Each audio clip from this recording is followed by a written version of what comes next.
How to count the deadlines for the renewal process. We will explain it to you below.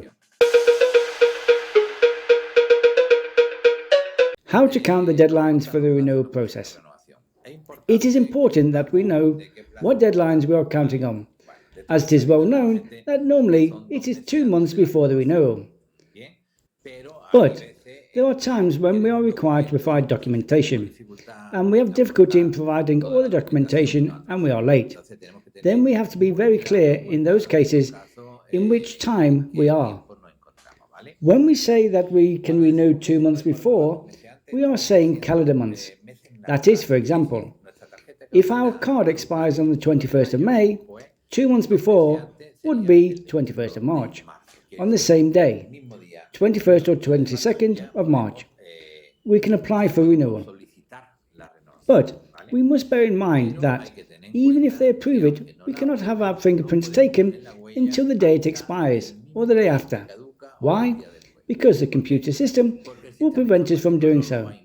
The police computer system prevents the official or the police officer from issuing or taking our fingerprints if the card has not expired. This must be taken into account. On the other hand, we must take into account the time limit we have. Apart from these 2 months before expiry, we have 90 days after expiry. Very carefully, very important, 90 days. We are not talking about 3 months.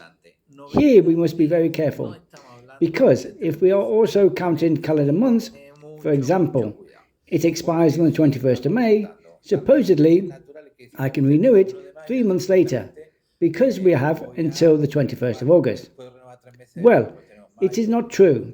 When we talk about days, they are calendar days, which have to be counted, because if we do it by online means, the system prevents us from being able to do it. It prevents us from being able to renew. We have to take into account that there are months that have 28 or 31 days. This period must be taken into account, as well as the periods in the event that we are asked for a requirement. For these cases, we have already made a very complete video on how to legally extend the deadlines if we do not have time. I hope you will find all this information useful, and as I always say, subscribe to the channel. We will keep you informed, and for any query or procedure, you can count on us. Best regards.